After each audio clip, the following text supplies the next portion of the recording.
So ladies and gentlemen, what will follow is a brief PowerPoint presentation about all things Caltech, after which we do have some time for some Q&A. We are happy to answer any questions that you may have. Incidentally, ladies and gentlemen, if you do have a question for either myself or Mackenzie, please do not shout the question into your computer. That question box up there is the best way to communicate with us. Go ahead and type in your question, and we will try to answer as many of them as we can in the time that we have with you this evening. And also, ladies and gentlemen, as a reminder, at 5 o'clock today, immediately following the webinar, we do have 9 current students who will be hosting Techer Chat, an online chat room forum for you to chat with them. So if there are any questions that you have about what it's really like to be a Caltech student, what the students here do for fun, how good the food is, whatever it might be, we do invite you to stick around for that Techer Chat as well. So Mackenzie, are we ready to go? I'm ready to go. Let's hit it. Alrighty. So let's go ahead and get started.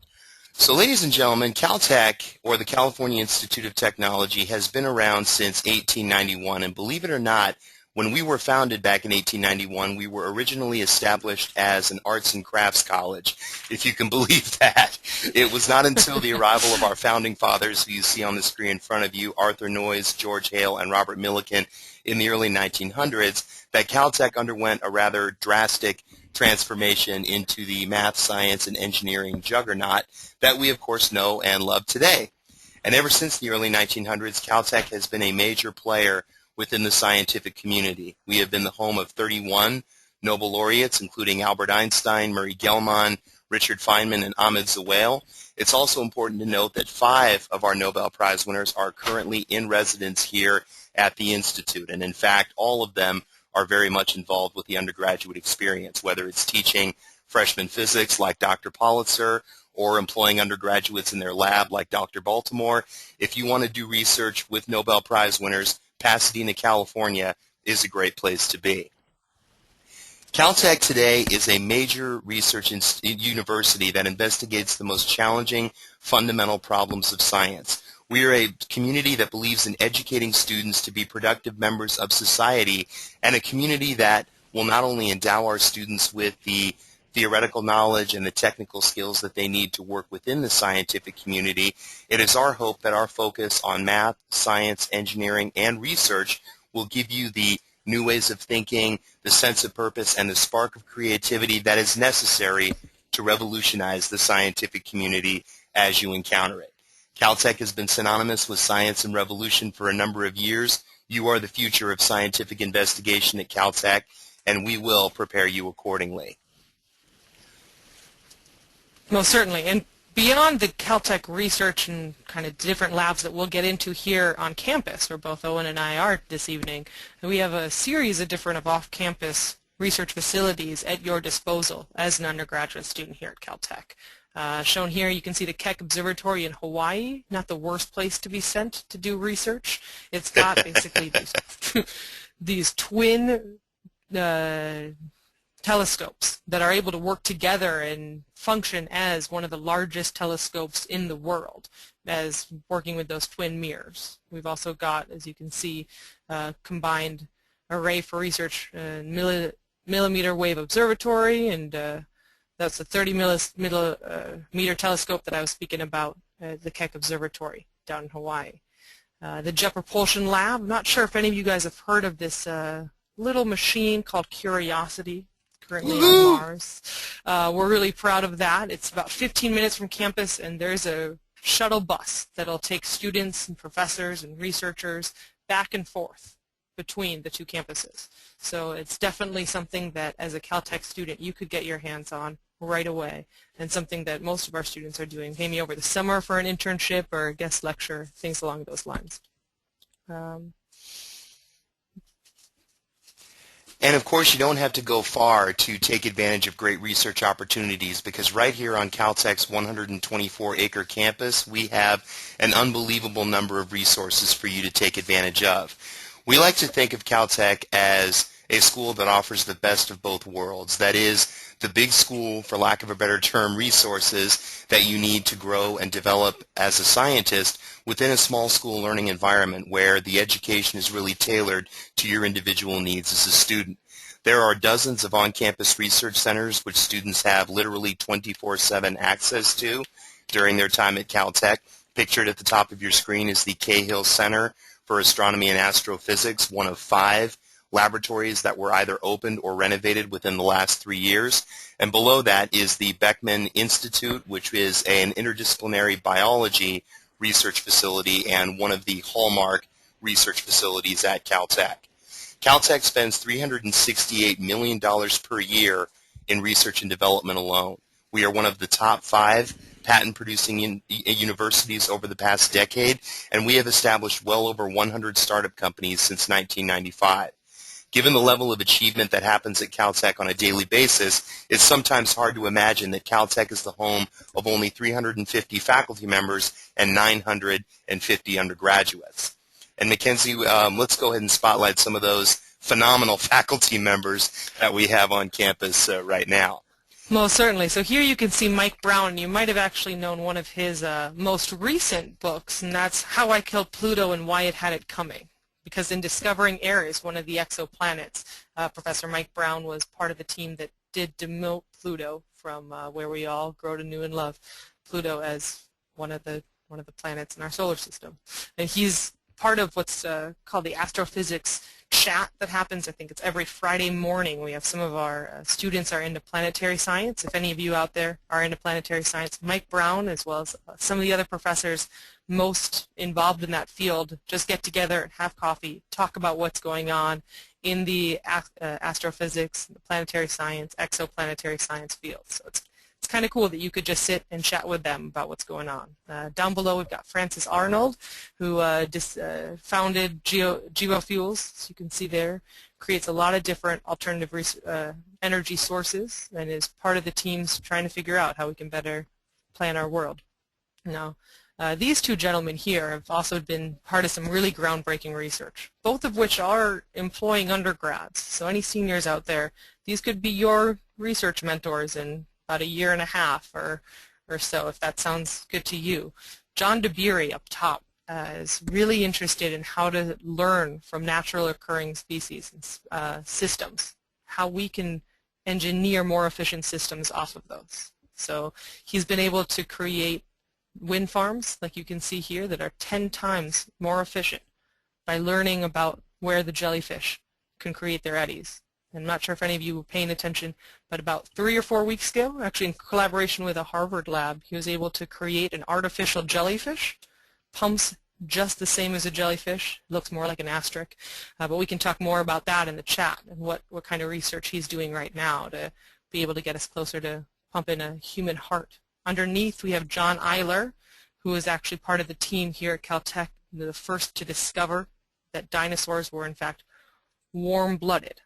And that was through isotopic clumped geochemistry.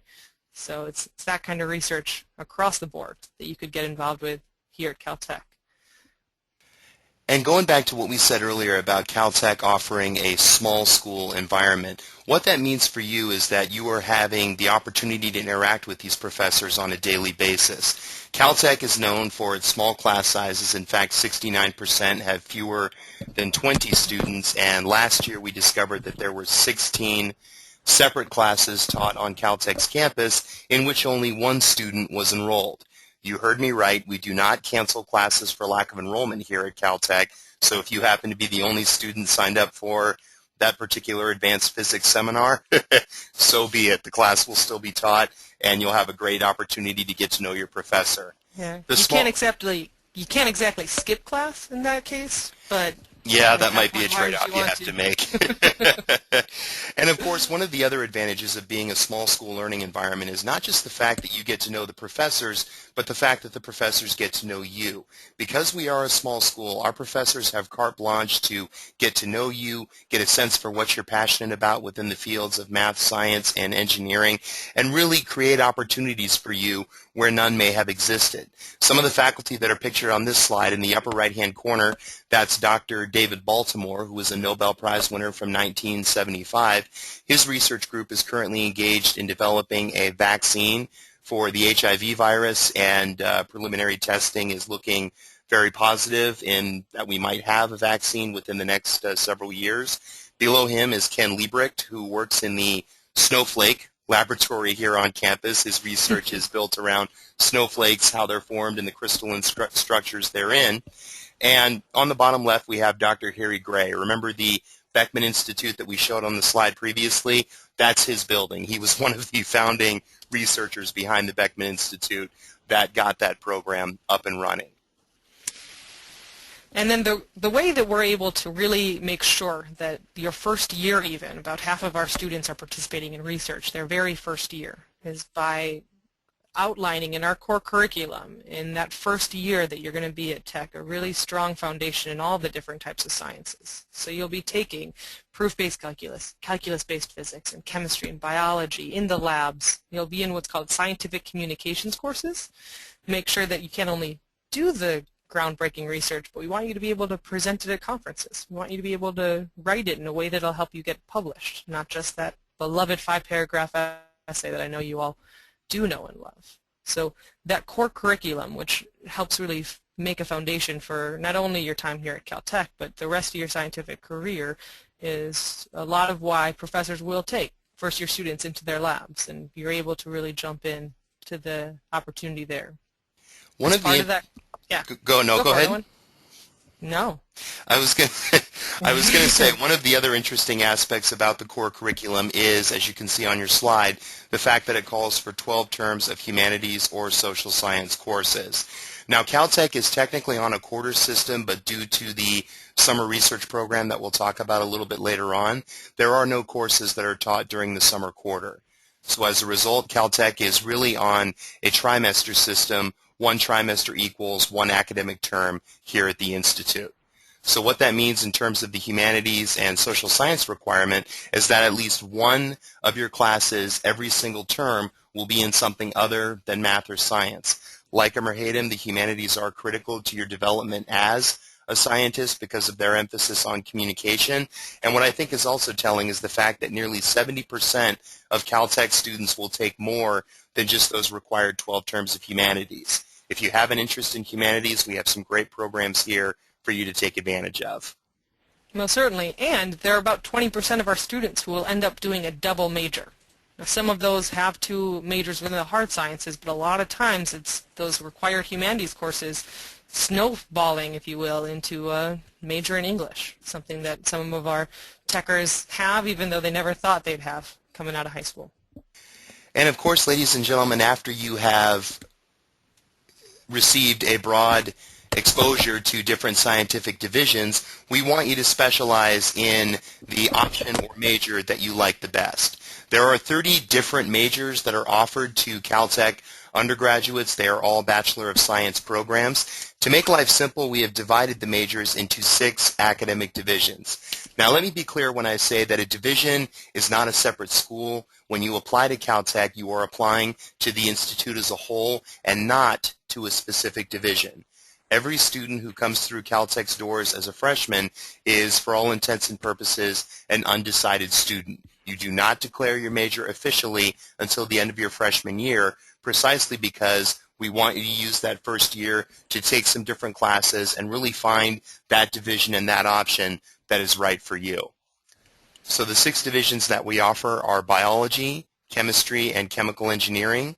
Engineering and applied science is the largest of the divisions. Roughly 1/3 of Caltech's undergraduates will earn degrees in electrical, mechanical, or chemical engineering, and we do lump computer science into the engineering and applied science division as well. Geological and planetary science is the 4th division. Humanities and social science is number 5, and that's of course followed by physics, mathematics, and astronomy. As Mackenzie mentioned earlier, about 20% of our students will double major, and students also have the option of self-creating a major with the help of their faculty advisor. When you're a freshman on Caltech's campus, an advisor will be chosen for you. When you declare your major at the end of your freshman year, you will select the advisor that you would like to work with throughout the remainder of your time at Caltech. And as you can see at the bottom of your screen, engineering and physical sciences are generally speaking the most popular majors that we have on campus, but math, bio, computer science, geobiology, the list goes on and on, business economics and management. Caltech is strong across the board when it comes to its academic course offerings. Well, certainly. And before you move on from this slide, I'd like to take a second kind of away from the academics to talk about a really neat tradition at Caltech. Some of you may have heard of the olive harvest before, or the fact that Caltech has its own olive oil. It's actually for purchase in very select stores, or I think it's mostly online, I'm not sure. But here you have a photo of the annual olive harvest.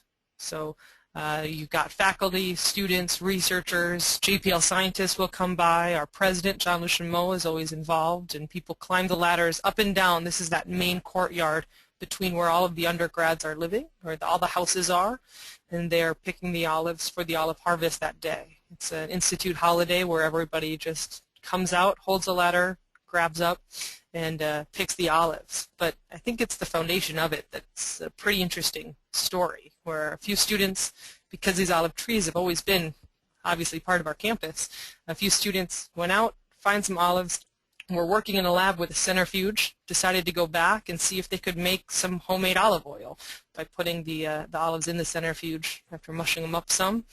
They came out with something that they thought tasted and acted a whole lot like olive oil, and brought it over to our president, John Lucian Moe, to see if he would agree. And that's basically how the olive harvest, the annual holiday, was created, because it turned out the olive oil is pretty darn good when you make it from our olive trees right here at Caltech.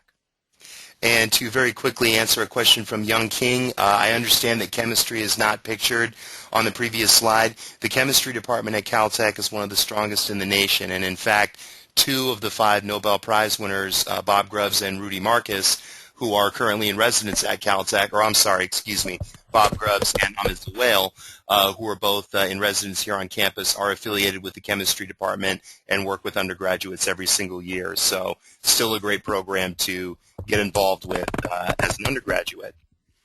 We do offer minors at Caltech. We offer those 5 programs that you see in front of you. We do not have a language requirement at Caltech, and we also do not have a language requirement as a part of our high school requirements for applicants. We do offer language courses at Caltech in Chinese, French, German, Japanese, Latin, and Spanish. Those courses are entirely elective, but if you would like to continue with your language preparation at Caltech, you are more than welcome to do so. And in fact, we also encourage students to study abroad. We offer 6 study abroad options at the fine institutions that you see pictured in front of you. The way it works at Caltech, because of the trimester system, most of our students who go overseas will do so during the fall term of their junior year. They will pick one of these institutions. They will go overseas for the length of a semester at one of these institutions. They'll take classes. They'll do some research in the labs. They'll have a chance to explore the country and get a taste of the culture while they're there, and really enjoy a great, well-rounded study abroad experience, all built around their continued preparation to be scientists. One thing that should also be noted about these study abroad programs is that we have picked them because they offer every single class that a Caltech student could ever want or need in order to graduate. So even if you decide to go overseas during your junior year, you will still graduate from Caltech in 4 years. You don't jeopardize your chances of getting out of here in 4 years if you choose to study abroad. And that's for every single major, any option that you'd like. We're really serious about making sure that everyone's able to study abroad and have that experience of seeing what science is like from France or Scotland, from Australia. Absolutely. And another thing that should be mentioned is that in some cases, Caltech has established research exchange programs with other institutions that are summer research-based programs which students may take advantage of as well. Past students have gone overseas to institutions in Hong Kong, in India, the University of Iceland, and in fact this past summer we had 5 of our students doing research at CERN, the Swiss nuclear laboratory, as a result of those exchanges. So even if it's just for a summer or for a full semester, there are lots of ways to get overseas and enjoy the experience of studying science in a different culture. Most certainly. And is anyone out there interested in potentially going on to medical school after their time as an undergrad? Maybe Owen can let us know. Type on in if you might want to be going on to medical school. I'm seeing a lot of courses and yeses, and a few yeses with exclamation points. So, yeah, I think that's affirmative. Alrighty, well, for all of you yeses with plenty of exclamation points, the Caltech UC San Diego Med Scholars Program's definitely going to be something to keep an eye out for. Any rising seniors, the big caveat here is with early action. I'll get to that in a second. But the real punchline is you apply to Caltech.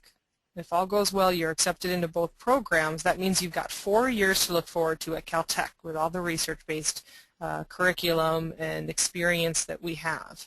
And then following that, with no additional application, no MCATs or the like, you are already admitted into your medical school program. So you've got all 8 years taken care of before you graduate high school, along with summer programs with preceptorships at Huntington Memorial Hospital, the Children's Hospital of Los Angeles, City of Hope, UCLA, some of the best science kind of research facilities out there within the medical field. You'll have opportunities to participate in. Talking to students who were doing the preceptorship at Huntington Memorial last year, they were having a really great time putting all of that academic piece that they're learning here at Caltech in the research labs and in the classrooms into practice at the hospital, and really getting more and more excited about that future as they move forward. So like I said, in order to participate in, you do need to apply to their early action program. Check a box and then you can go on and on. But regardless if you're looking to medical school or another one of the really interesting fields within STEM, Owen, do you want to talk about some of the summer undergraduate research opportunities? I would love to. And ladies and gentlemen, you are looking at a slide of my single favorite undergraduate program that Caltech offers, the Summer Undergraduate Research Fellowship, or SURF program, which was developed back in 1979 as an undergraduate-only research-intensive program that happens during the summer months from June until August when class is not in session. So if you'd like to do some research over the summer, if you don't want to negotiate taking classes and doing research at the same time, the SURF program is a great place to start, and it's a great way to get a crash course into the research program at Caltech. As you can see, this is our largest student research program. We had over 400 students participate in this program last summer alone, including half of the freshman class who actually elected to stay on campus over the summer and get involved with SURF. The great thing about SURF is it is a research program that is modeled after the actual grant-seeking process that real-life scientists work with every single day. In order to get a SURF grant, you must come up with a proposal focusing on a topic that you would like to investigate during the 10-week research period from June until August. This proposal can be anything you can imagine. It can be novel treatments to a disease like HIV or cancer. It can be an advanced math problem. It can be facial recognition software if you like computer science. Whatever it is that you want to investigate, you submit the proposal to a panel of scientists, and then they consider the work that you plan on doing during those 10 weeks. When these scientists give you the green light to begin investigating, and in most cases they will, the acceptance rate for SURF proposals is right around 98, 99% or so it's not a question of if you do research at Caltech, it's only a matter of when you decide to start. And in fact, 80% of Caltech's undergraduates will do research at some point during their Caltech career. When your proposal is accepted, you spend 10 weeks on campus researching the topic that you developed. You not only work alongside professors who are familiar with the area in which you're investigating, you also have 24/7 access to all of the lab facilities that we have here at Caltech, a perk, I might add, that you enjoy during the regular year as well. At the end of those 10 weeks, you not only publish a paper, you are required to present your findings at a SURF conference that we will set up for you right here on Caltech's campus. This is as real-world an investigation as we can possibly make it. Coming to Caltech is not simply about learning science, it is about learning how to be a scientist and how to thrive within the scientific community. And of course, at the bottom of your screen, you'll see that there are some monetary rewards for the work that you've done. We pay our surfers a stipend of $6,000 for participating in the program. Many of our freshmen will begin doing a SURF program the summer after their freshman year. That's when the research on campus will typically start for them, and they will use SURF as a great gateway into the larger research community at Caltech. when you're a sophomore, junior, or senior. You can do research over the summer. You can do research during the regular year. You can do research for academic credit, and you can even do research for pay. SURF is a great gateway to all of the research opportunities that await you here at the Institute. And before we move on to the non-research-based fun stuff, because research is also fun, one of the things I like most about the SURF program is, although most people choose to continue to stay on campus, like you're saying, after 1 year, there are a handful every year who are really fascinated in a certain topic, a certain question being asked at a research lab out of Caltech's campus.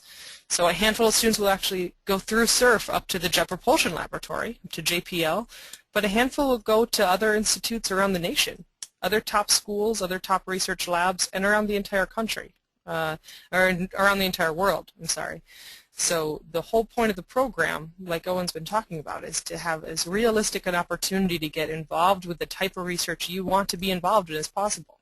And that may take you overseas, it may take you to the East Coast or back home. I've heard students trying to get closer to home cooking for a summer and have that supported through SURF, so you could still be working your way to a great scientist.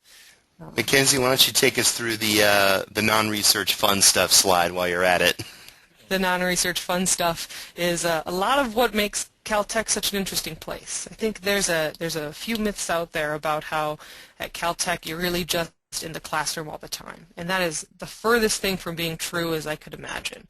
Caltech students are doing a host of different things that I only assume as high schoolers you're not just going to school and doing homework, although that would be more than understandable. You're probably playing sports. Well, 25% of our students are playing varsity sports.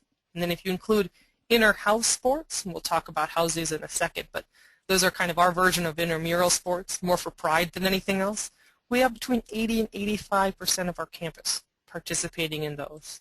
I don't know if any of you are musicians or actors or involved in clubs or community service. If any of you have government positions, we have all of that at Caltech. In fact, since we have 8 different houses and then an entire kind of inter-house committee for Caltech, there are in essence 9 different governments existing here at Caltech. So even if you haven't been involved in student government before, the odds are in your favor you're going to get involved here at Caltech.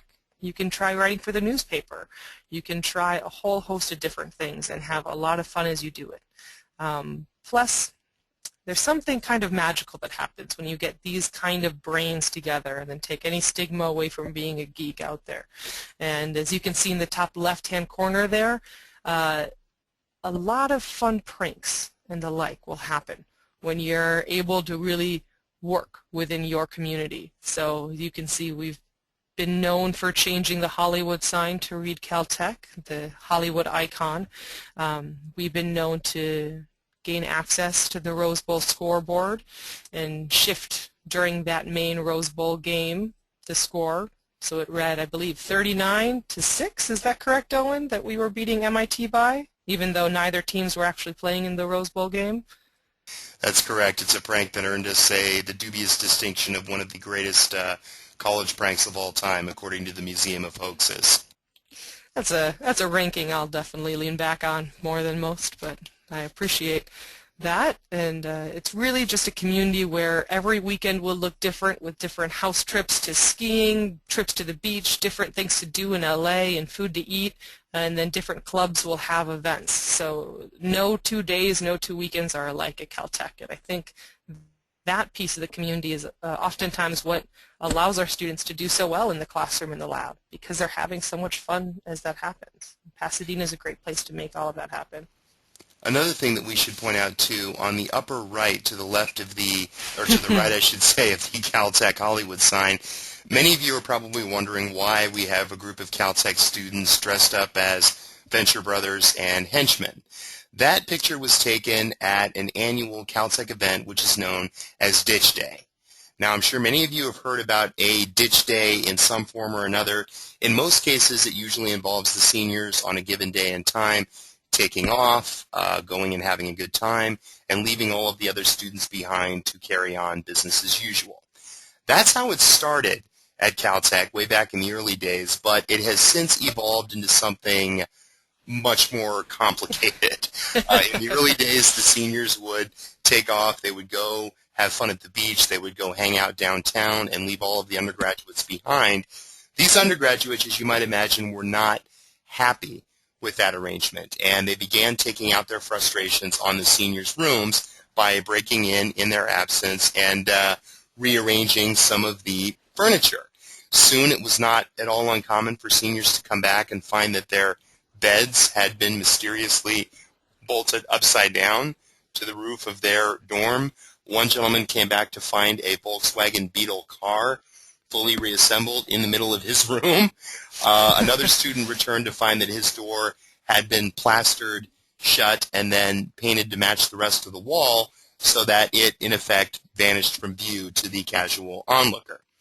So the seniors, out of necessity, began what we now call stacking. And a stack, the picture of which you can see on your screen, is a code, a riddle, a physical challenge, or a set of activities that need to be performed and overcome in order for the underclassmen to gain access into the seniors' rooms. Over time, the stacks got more and more complicated, and these days, all of the stacks have themes. This, of course, was the Venture Brothers themed stack that we had a couple of years ago. We had one team of Venture Brothers and one team of henchmen, and they set up an epic game of dodgeball on the main quad in front of the Beckman Auditorium, which you can see behind you. So it is a university holiday. It's a great way to have fun, and it's a great way, again, as Mackenzie said, to see what happens when a bunch of math science kids get together and use their heads for something other than the problem sets. So now the big question is, after you're done at Caltech, what next? Well, about 55% of our graduates will go directly into graduate school. That's one of the highest percentages in the country.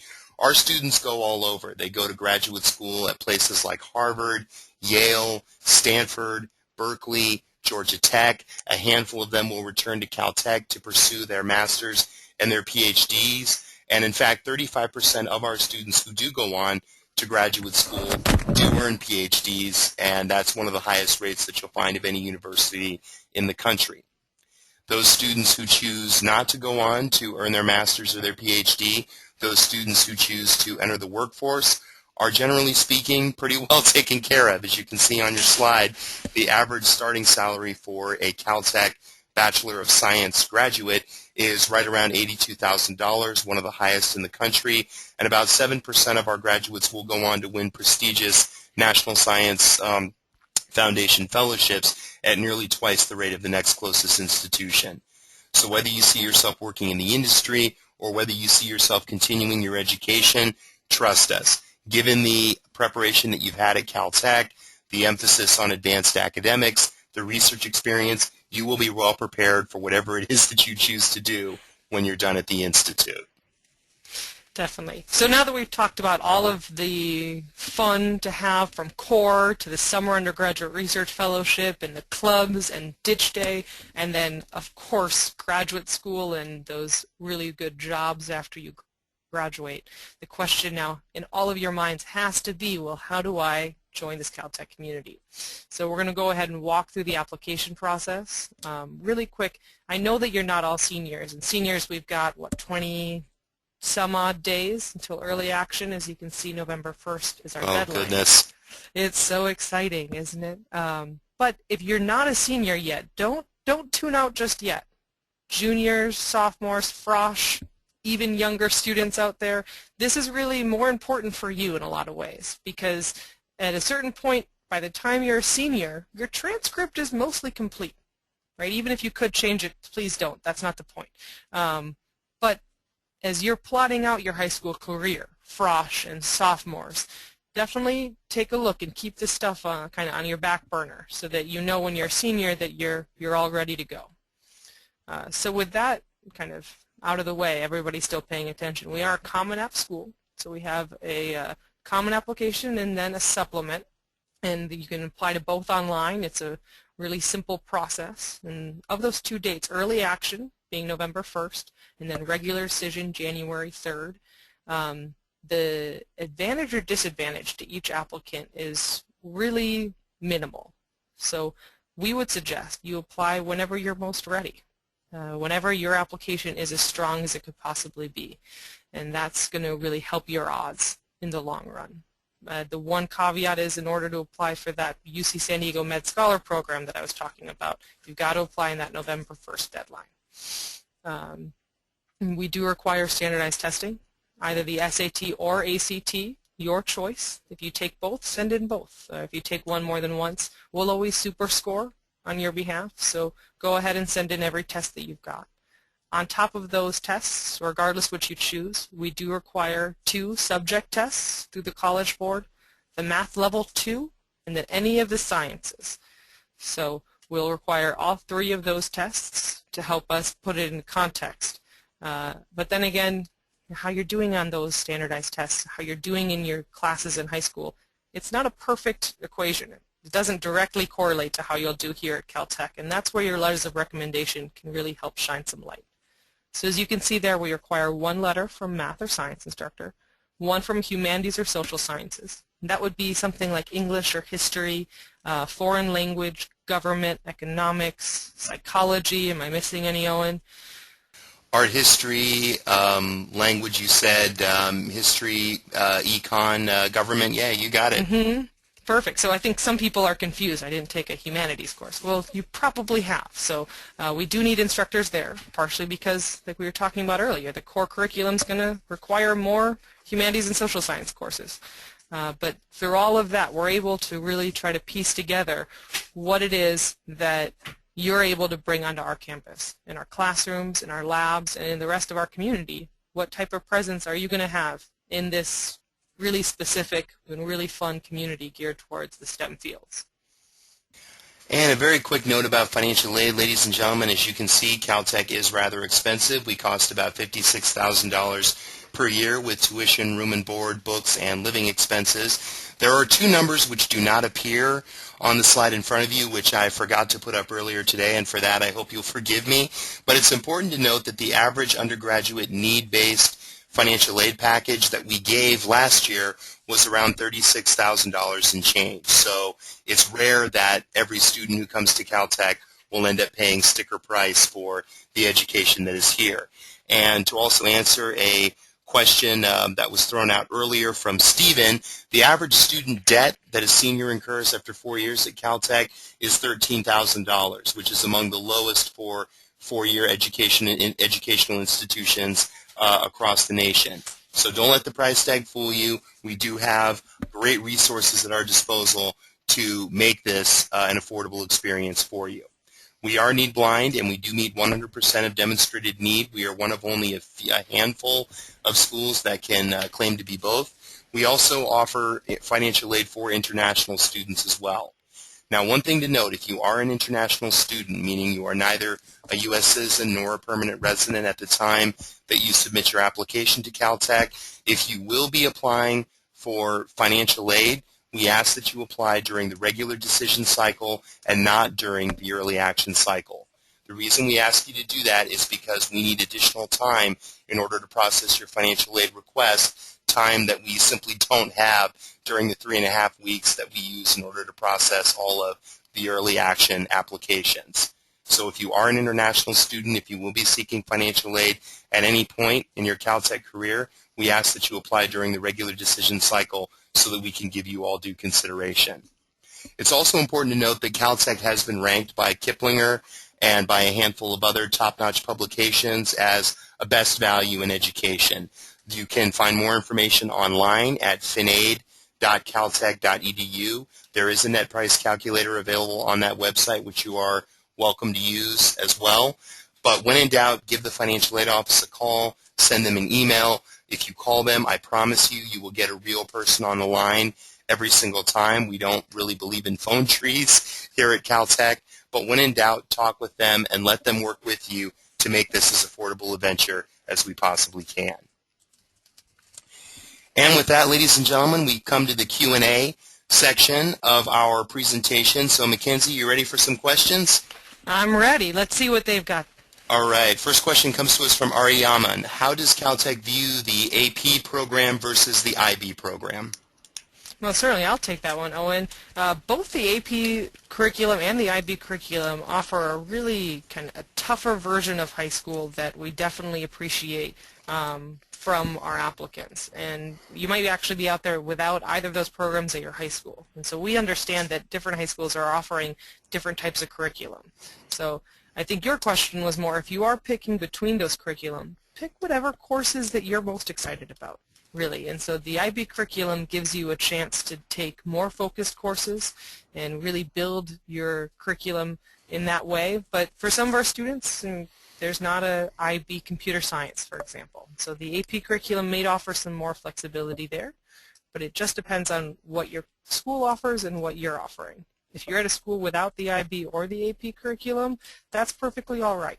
We're looking at your transcript line by line, not just your GPA, but we're really looking to try to see, are you seeking out rigor at your high school? That's question number one.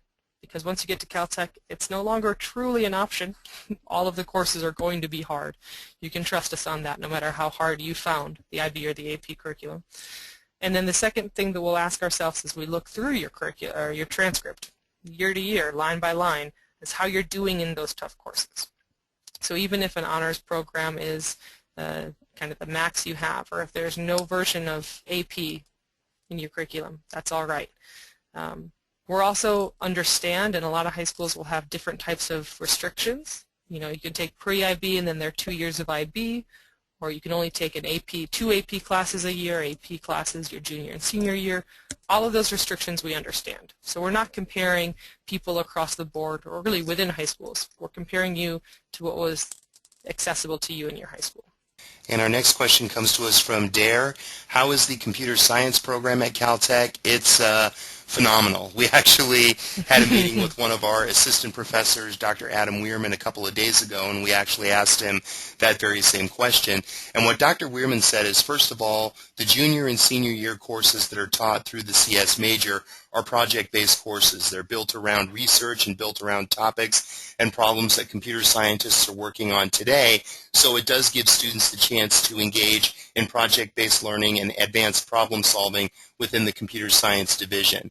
We also do a lot of great work with theoretical computing, DNA programming, and networking. And of course, the computer science department is very connected with Silicon Valley. Companies like Google, Facebook, Microsoft up in Redmond, Washington, and Dropbox have been very big employers of our students in the past, and they show no signs of stopping as we move towards the future. And Mackenzie, we have a question that was first asked by Cecilia. It's been asked by about 10 students up to this point, but what would you say the admissions office is looking for in a Caltech applicant? So in that case, we're really looking for a specific breed, if you will. Someone who, and I think this is your task at hand if you are working on the application right now, someone who can convince not only Owen and myself, but the rest of the admissions committee, which is made up of admissions officers, Caltech faculty, so actual professors will be reading your applications, and the entire committee is interested to see 3 things. See that you can thrive in our classrooms, see that you're ready, capable of doing well in our classes. At the end of the day, we are an educational center. We want to see and know that you're going to be able to thrive in our labs, in our research community. We plan to treat you as a colleague in the scientific community right away. We've outlined some of those research experiences that you can expect.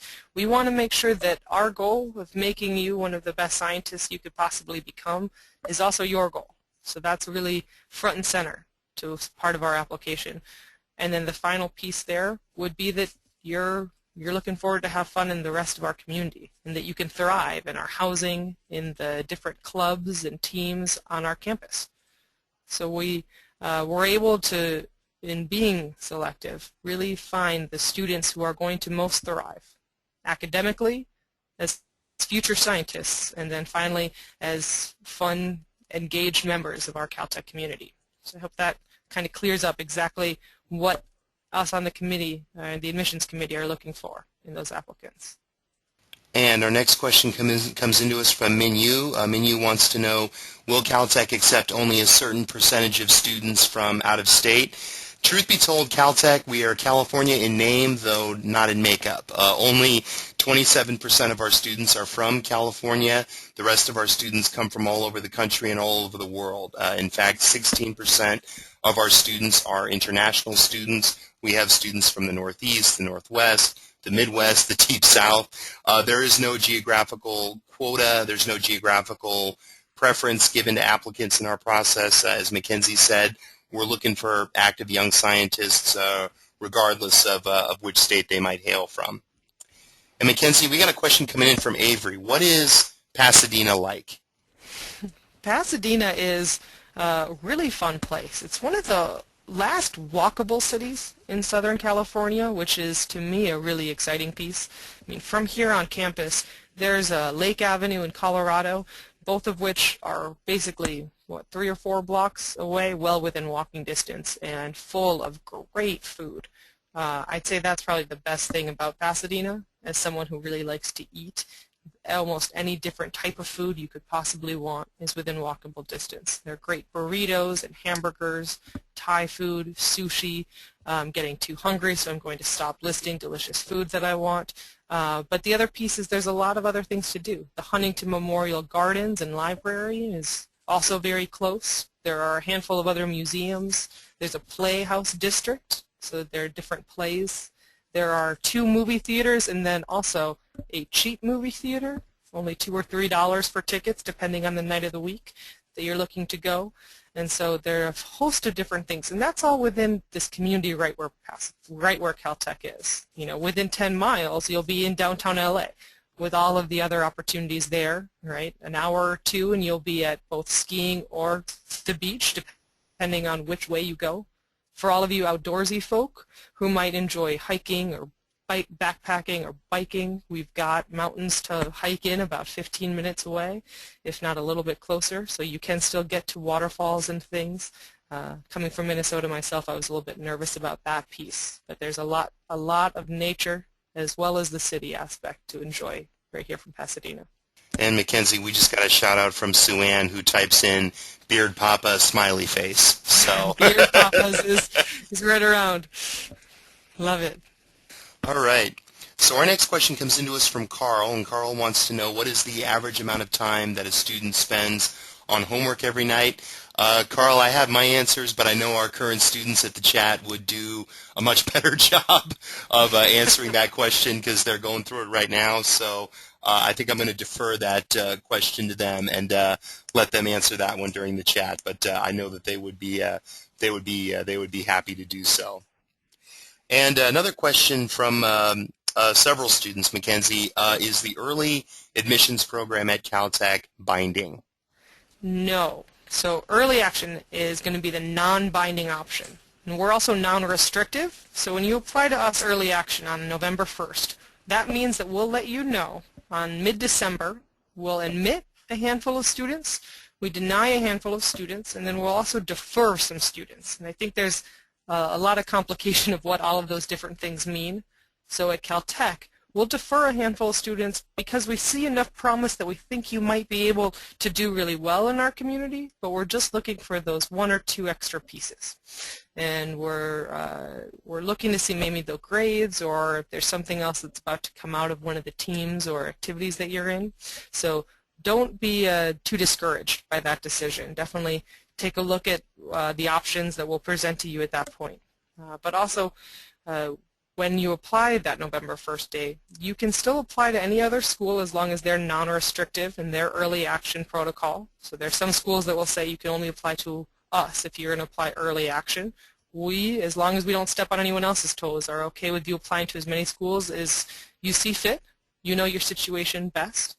And then again, if we let you know mid-December, or if you apply January 3rd with the same odds of getting in, we'll let you know mid-March, and for both early action or regular decision, we'll give you until May 1st to make your decision on where you'd like to go to college.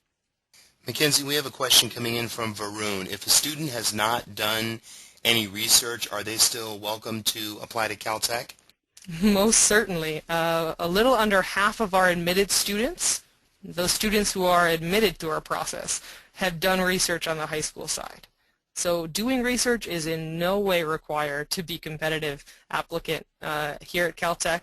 If you'd like to do research, well, then you should definitely apply. If research sounds like the worst thing in the world, Caltech may not be the best place for you because that's definitely part of our experience. But on the high school side, we do not see everyone participating in research. That's not required. Really quick though, if you have done research, it might be a good idea to see if you can get an additional letter of recommendation from that research mentor. So if you have been lucky enough to have the opportunity to research, that could be a really great addition to your application right there, but it is no way required in the process. And we have a question coming in from Benjamin. Why do you not offer interviews at Caltech? Benjamin, I dearly wish we did. Interviews used to be one of my favorite parts of the admissions process. Unfortunately, it all comes down to logistics. There are 7 of us here in the admissions office, and there are 5,500 of you prospective applicants out there, and I'm sure most, if not all of you, would, if we offered interviews, would love to come and sit down with us, and we would love to be able to talk with all of you, but unfortunately we just don't have the time in order to do that. Now, in the past, we did offer alumni interviews. Our alumni office has gone through a bit of a reshuffle in recent years, so maybe within the next couple of years we will be able to bring back the alumni interviews, but as it stands now, it's just logistically improbable to be able to offer interviews as a part of the process, which is why those letters of recommendation are so important. That critical information about who you are as a member of your community, that information that would normally come out in an interview better come out in those letters, or we just simply won't have that information to consider. Yeah, and essays are another point where a lot of that information can come out. I mean, that's your chance to really give us exactly who you're going to be on campus and help show us that passion. The spark in your eye that I used to love seeing in the interviews, that's your task at hand. And Mackenzie, we have a question coming in from Janja. What about supplemental letters of recommendation? Is it okay for students to submit those? Yes, and I think use a little bit of caution with those, but like I was saying, if you've been able to do research, that professor mentor that you had, or maybe an internship supervisor, a coach, an employer, someone who knows you in a different light than how your teachers and your guidance counselor are going to be able to speak of you in your application process, could be a perfect person to write an additional letter of recommendation. I would say if there's someone who can speak to you in a different light, go ahead and let us read that. Make sure that they've got your birth date and full name on there, so we make sure to give their application to your file. That's going to be clutch. But at the same time, we don't need to hear from everyone in your life confirming what everyone else has told us, right? So we're going to take your physics teacher or your history teacher and your college counselor and assume that everyone else at the high school is going to be agreeing with them. So additional letters of recommendation, make sure and think really critically, are they really adding a new perspective to your application? Because in that case, they are just the type of person that we'd like to have write that letter of recommendation. And then we have a question from Maurice regarding the submission of research papers. If you do have a research paper that you would like the admissions committee to take a look at, there are instructions on the Caltech supplement for how to submit these, but basically you need to turn the document into a PDF file and email it with, again, your full legal name and your date of birth so that we can assign it to the appropriate file to papers@admissions.caltech.edu.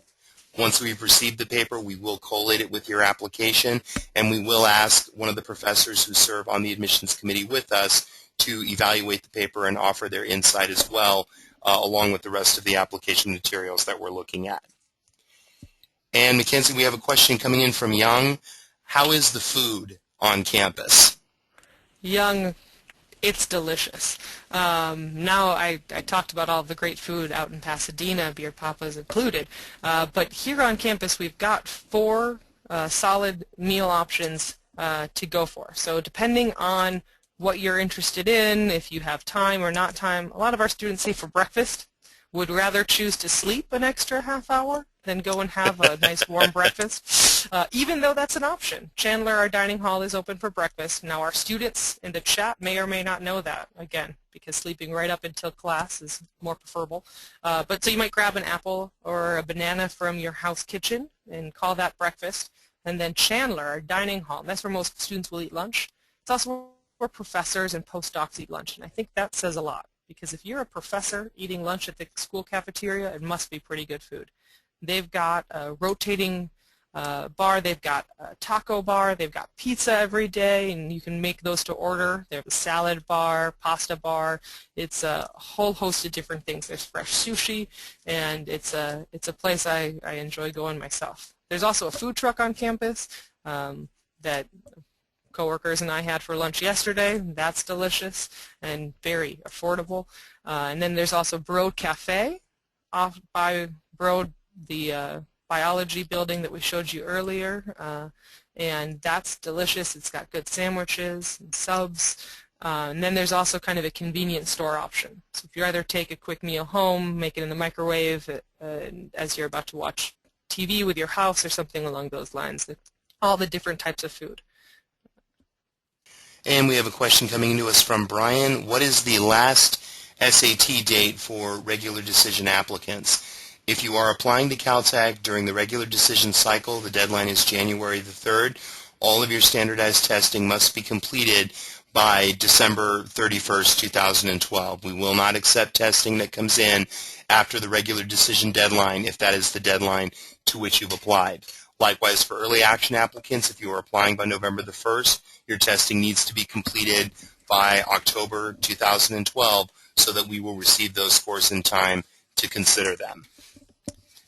Ladies and gentlemen, we are fast approaching the end of our time today. Incidentally, if we are not able to answer your question within the next 30 seconds or so, you are welcome to email your questions to ugadmissions@caltech.edu, and either myself, Mackenzie, or one of our colleagues would be more than happy to get back to you. And as a reminder, we do ask that you visit us online at admissions.caltech.edu for information about upcoming events and additional webinars that we may be having. So, Mackenzie, we have a question coming into us from Patrick. Are research opportunities available to freshmen during their freshman year? Most certainly. Although most first years will wait until the summer following, there are a handful of students who are really out there seeking and doing their best to get into the research lab right away. So I've known a few students who go up after a great lecture, talk to their professors, and are able to get research before the summer. So some of that happens the first term that they're here on campus, and some students will wait until their second term or over that summer. But there are a handful of students who are able to kind of pave their way into the research lab earlier.